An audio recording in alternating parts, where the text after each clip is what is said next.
Hello everyone, welcome you all to the Agrawal tutorials. Let's discuss the topic electrical installation जो chapter है, chapter number 5 of the subject. उसमें एक topic है earthing, और earthing के अंदर एक छोटा सा सब टॉपिक आता है लाइटनिंग प्रोटेक्शन। ठीक है, लाइटनिंग क्या होती है ये सबको पता है। जो बारिश के मौसम में ऊपर से बिजली गिरती है आकाश से, ठीक है, आसमान से जो बिजली गिरती है उसको कहते हैं लाइटनिंग। तो उसके अगेंस्ट में जो प्रोटेक्शन हम कर सकते हैं वो कैसे कर सकते हैं, क्या कारण है उस प्रोटेक्शन को करने के, और क्या नुकसान हो सकते हैं लाइटनिंग से, उसको हम एक बार देख लेते हैं यहाँ पे।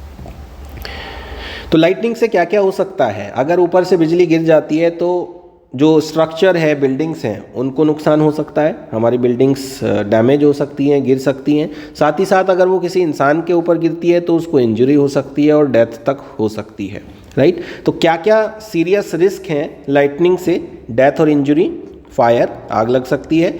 किसी भी सिस्टम से loss of data, computer systems अगर हैं, कोई भी डेटा स्टोरेज डिवाइसेस हैं तो पूरा का पूरा सिस्टम डैमेज हो सकता है। स्ट्रक्चरल डैमेज यानी कि जो बिल्डिंग्स हैं उनको नुकसान हो सकता है। टेलीफोन्स या फ़ोन्स के टावर्स अगर हैं उनके ऊपर गिरती है तो पूरा का पूरा कम्युनिकेशन सिस्टम ठप हो सकता है। कोई भी अलार्मिंग सिस्टम किसी इंडस्ट्रीज एरिया में है और वहाँ पर अगर लाइटनिंग स्ट्राइक होता है तो पूरा अलार्म सिस्टम ख़त्म हो सकता है। और अगर किसी भी तरह से कोई पाइपलाइन वगैरह अगर कहीं है और वहाँ पर लाइटनिंग स्ट्राइक हो रहा है तो पूरा का पूरा जो सिस्टम है वो कोलैप्स हो सकता है। तो कहने का मतलब ये है कि लाइटनिंग से हर तरह से सिर्फ नुकसान है। कहीं भी किसी भी ह्यूमन बीइंग के ऊपर हो या फिर किसी भी पेड़ पौधे के ऊपर हो, कहीं भी हो, किसी भी तरह से अगर ये होगा तो definitely there must be some problems is there. ठीक है, अब अगर बात करें कि अगर लाइटनिंग हो रही है तो क्या उसके अगेंस्ट में कुछ किया जा सकता है, कैसे कर सकते हैं, क्या है लाइटनिंग प्रोटेक्शन सिस्टम बेसिकली। तो लाइटनिंग प्रोटेक्शन सिस्टम का जो बेसिक कॉन्सेप्ट है वो बचना है उस लाइटनिंग स्ट्राइक से होने वाले डैमेज से। लाइटनिंग को नहीं रोक सकते हम, ठीक है, उसका कोई सॉल्यूशन नहीं है। वो तो अगर डिस्चार्ज होना है ऊपर से आने वाला चार्ज वो तो होगा, बट उसके थ्रू होने वाला जो डैमेज है उस डैमेज को हम कंट्रोल कर सकते हैं by providing A protecting system against the lightning. ठीक है, तो क्या कर सकते हैं बेसिकली, ये एक लाइटनिंग कंडक्टर होता है। प्रोटेक्शन में यहाँ पर सिर्फ एक लाइटनिंग कंडक्टर होता है जो यूजुअली मेटल रॉड का होगा, उसको हम बिल्डिंग के ऊपर लगा देते हैं। ठीक है, बिल्डिंग के ऊपर हम जब उसको लगाएंगे और लाइटनिंग स्ट्राइक होगी तो वो क्या करेगा, उस पर्टिकुलर चार्ज को, उस पर्टिकुलर जो डिस्चार्ज हो रहा है ऊपर से आ रहा है उसको ग्राउंड तक ले जाने में हमारी मदद करेगा। और ये कैसे होता है, ये बेसिकली ऊपर लगे हुए कंडक्टर से लेके हम लोग नीचे ग्राउंड तक एक उसको एल्यूमिनियम या कॉपर के स्ट्रिप के थ्रू एक पाथ प्रोवाइड करते हैं ताकि वो मिनिमम रेजिस्टिव पाथ के थ्रू क्विकली पास हो सके और हमारा जो स्ट्रक्चर है, हमारा जो सिस्टम है वो सिस्टम किसी भी तरह से हम बचा सकें।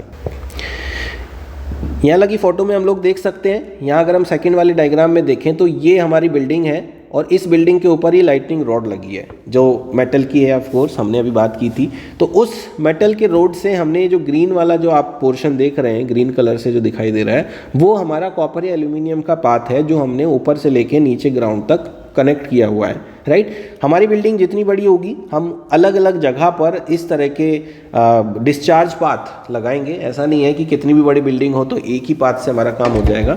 ये डिफरेंट लोकेशंस पे हम लोग लगा सकते हैं थोड़ी थोड़ी दूरी पर। और कोई इंस्टीट्यूशनल बिल्डिंग है, कोई शॉपिंग कॉम्प्लेक्स है तो वहाँ पर मल्टीपल अर्थिंग इस तरह की दिखाई दे सकती है जो हम ऊपर से छत से लेकर के टॉप ऑफ द बिल्डिंग से लेकर के ग्राउंड तक जा रहे हैं थ्रू द वायर, राइट। तो ये इस तरह का हमें एक नज़र आता है। दूसरे डायग्राम में आप देखेंगे कि हमारे पास एक लाइटनिंग रोड है जो सबसे ऊपर लगी हुई है। लाइटनिंग रोड के बाद हमारे पास आता है कि कॉपर का केबल जो उस लाइटनिंग रोड के साथ कनेक्ट होकर के कॉपर केबल के थ्रू नीचे जा रहा है। उसके बाद फाइनली वो ग्राउंड रोड से कनेक्ट होना है जो ज़मीन के अंदर हमने ऑलरेडी लगाया हुआ है अर्थिंग पर्पस के लिए, जो हमें मदद कर रहा है उस डिस्चार्ज को जो ऊपर से आ रहा है उसको ग्राउंड में पास ऑन करके न्यूट्रलाइज करने के लिए। अगर देखा जाए तो लाइटनिंग प्रोटेक्शन सिस्टम में सबसे मेन कंपोनेंट क्या है, सबसे मेन कंपोनेंट है लाइटनिंग रॉड, क्योंकि सारा काम उसी से हो रहा है। जो लाइटनिंग स्ट्राइक होगा वो लाइटनिंग रॉड के ऊपर होगा और लाइटनिंग रॉड का जो ऊपर का हिस्सा है, जो टॉप है लाइटनिंग रॉड का, वो बहुत ही पतला होता है। ठीक है, यानी कि उसका सरफेस एरिया बहुत कम होगा, जिसकी वजह से जो हमारा जो डेंसिटी है, करंट डेंसिटी, वो करंट डेंसिटी काफ़ी ज़्यादा बढ़ जाती है, जिससे प्रोबेबिलिटीज़ हमेशा हाई रहती है कि जो करंट का डिस्चार्ज है वो एग्जैक्टली उसी पॉइंट पर हो और हमारा जो प्रोटेक्शन सिस्टम है वो सही समय पर काम कर सके। जो लाइटनिंग रॉड्स हैं वो अलग अलग शेप और साइज़ में हो सकती हैं, वो होलो हो सकती हैं, सॉलिड हो सकती हैं, पॉइंटेड हो सकती हैं, राउंडेड हो सकती हैं, ठीक है। और सारी की सारी रॉड्स कंडक्टिव मटेरियल से ही बनी होनी चाहिए, क्योंकि हमें बेसिकली यहाँ पर करंट को पास कराना है। कंडक्टिंग मटेरियल हमारे पास कॉपर और एल्यूमिनियम, दो अच्छे कंडक्टिंग मटेरियल्स होते हैं जिनका हम अक्सर इस्तेमाल करते हैं हर तरह के सिस्टम्स के अंदर। Now what are the various components of lighting protection system. अभी हमने बात की जो मेन कंपोनेंट है वो तो रॉड है, ठीक है। ये जो एयर टर्मिनल्स हैं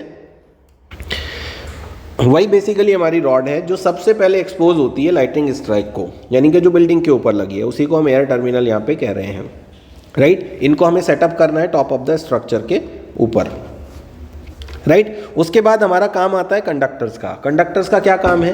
कंडक्टर्स का काम है उस रॉड से कनेक्शन लेना और नीचे तक जाना, ग्राउंड तक जाना, राइट। ये दूसरा मेन कंपोनेंट है किसी भी सिस्टम का, लाइटनिंग प्रोटेक्टिव सिस्टम का। उसके बाद आता है ग्राउंड रॉड्स। जब हम ऊपर से रॉड से कनेक्शन लेके नीचे तक आ गए तो हमें ग्राउंड पर चाहिए एक रॉड जो ग्राउंड के अंदर जाएगी अर्थिंग पर्पस के लिए, राइट। इसका भी जो मटेरियल है वो कॉपर होना चाहिए या स्टील होना चाहिए और कनेक्टेड होनी चाहिए ये उस केबल से जो ऊपर से नीचे के बीच की कनेक्टिविटी दे रही है। इसके अलावा और क्या क्या रिक्वायरमेंट है? हमारे जो मेन कंपोनेंट्स हैं उन सारे कंपोनेंट्स को सही से अटैच करने के लिए, सही से उनको स्टेबल रखने के लिए जितने भी नेसेसरी सपोर्टिंग हार्डवेयर की ज़रूरत है वो सारी चीज़ें हमें चाहिए, राइट। क्योंकि कोई भी चीज़ अगर इंस्टॉल करनी है तो उनको इंस्टॉल करने के लिए हमें सारी चीज़ों को प्रॉपरली जगह पर लगाना होगा। इसके अलावा एक स्विच गियर डिवाइस होता है जिसका नाम होता है लाइटनिंग अरेस्टर और सर्ज प्रोटेक्शन, ठीक है। ये एक स्विच गियर है जिसका नाम है लाइटनिंग अरेस्टर। ये हमारा होना चाहिए एक इलेक्ट्रिकल सिस्टम, एक इलेक्ट्रिकल पावर सिस्टम के पास, इलेक्ट्रिकल पावर हाउस के पास। जब भी इस तरह का कोई भी अकरेंस होता है लाइटनिंग का तो वहाँ पर इस लाइटनिंग अरेस्टर का मेन यूज़ काम में आता है, जो लाइटनिंग को कंट्रोल करके डैमेज को कंट्रोल करने के काम में लिया जा सकता है। अब इस सारे प्रोसेस का जो वर्किंग है वो क्या है, कैसे होता है सब कुछ? तो अगेन वही सब चीज़ें हैं जो हमने अभी बात की कि जो मेटल रॉड है वो टॉप ऑफ द बिल्डिंग के ऊपर लगी हुई है।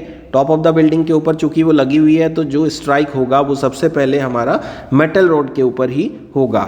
डायरेक्टली वो बिल्डिंग पे नहीं गिरेगा, वो सीधे सीधे हमारा मेटल रोड के ऊपर होगा। और जब मेटल रोड के ऊपर होगा तो बिल्डिंग में किसी भी तरह का फायर और इलेक्ट्रोक्यूशन नहीं होगा, उससे हम लोग प्रिवेंट हो जाएंगे। इस प्रोसेस में क्या क्या हुआ है, एक सीरीज ऑफ कॉपर और एल्यूमिनियम कंडक्टर्स हैं जो स्ट्रक्चर के ऊपर लगे हुए होंगे, जिसके थ्रू हमारा जो डिस्चार्ज है वो होना है। कंडक्टर जो है वो अटैच है ग्राउंड रोड से या वेल्डेड है ग्राउंड रोड से, जो कि मेटल की है, कॉपर मटेरियल की है, राइट, जिसके थ्रू ग्राउंडिंग होनी है। ये जो सारे कंडक्टर्स हैं ये टॉप ऑफ द स्ट्रक्चर के साथ लगे हुए हैं लाइटनिंग रॉड के साथ। जब कोई भी पॉजिटिव चार्ज ग्राउंड पर आता है तो कॉपर और एल्यूमिनियम की जो केबल है वो एक अच्छे कंडक्टर्स होने के कारण सीधे उस करंट को कलेक्ट करती है और लाइटनिंग स्ट्राइक जब होती है तो सेफली उसको ट्रांसमिट कर देती है ग्राउंड के पार। ठीक है, वेरी सिंपल प्रोसेस है। इस प्रोसेस को समझने के लिए हम एक सिंपल सा एक डायग्राम भी देख सकते हैं। इस डायग्राम में दो हाउसेस दिखाए गए हैं। पहला वाला जो हाउस है उसके पास लाइटनिंग प्रोटेक्शन है, ठीक है, यहाँ आप देखेंगे this is the lightning protection. दूसरे वाले हाउस में कोई भी लाइटनिंग प्रोटेक्शन नहीं है। तो दोनों केसेस में क्या होगा कि जब पहले केस में लाइटनिंग होगी तो वो जो लाइटनिंग है वो सीधे सीधे आपके इसके ऊपर जो रॉड लगी है उसके ऊपर जाएगी और वो डिस्चार्ज होकर ग्राउंड में आ जाएगी, जिससे कि इस बिल्डिंग में किसी भी तरह का नुकसान नहीं होगा। लेकिन सेकंड वाले केस में आप देखेंगे कि यहाँ पर किसी भी तरह का लाइटनिंग प्रोटेक्शन नहीं प्रोवाइडेड है, यानी कि जो भी हमारा फॉल होगा लाइट का वो सीधे सीधे रूफ पे होने वाला है, और जैसे वो रूफ पे होगा इस घर को वो डैमेज करेगा। जैसे ये खिड़कियाँ हैं ये आपकी टूट सकती हैं, साथ ही साथ घर के अंदर लगे हुए जितने भी इलेक्ट्रिकल डिवाइसेज हैं वो ख़राब हो सकते हैं, जो हमारा इलेक्ट्रिकल सिस्टम है वो श्योरली डैमेज होगा, जो कम्युनिकेशन सिस्टम है वो भी डैमेज होगा। ठीक है, तो दीज आर द डिफरेंसेस कि क्या हो सकता है अगर हम लोग लाइटनिंग प्रोटेक्शन को नहीं लगाते हैं तो। ठीक है, तो एक सिंपल सा टॉपिक है, बड़े आसान से सिंपल से भाषा में आप इसके 1.5 पेज को प्रिपेयर कर सकते हैं एग्जाम पॉइंट ऑफ व्यू से।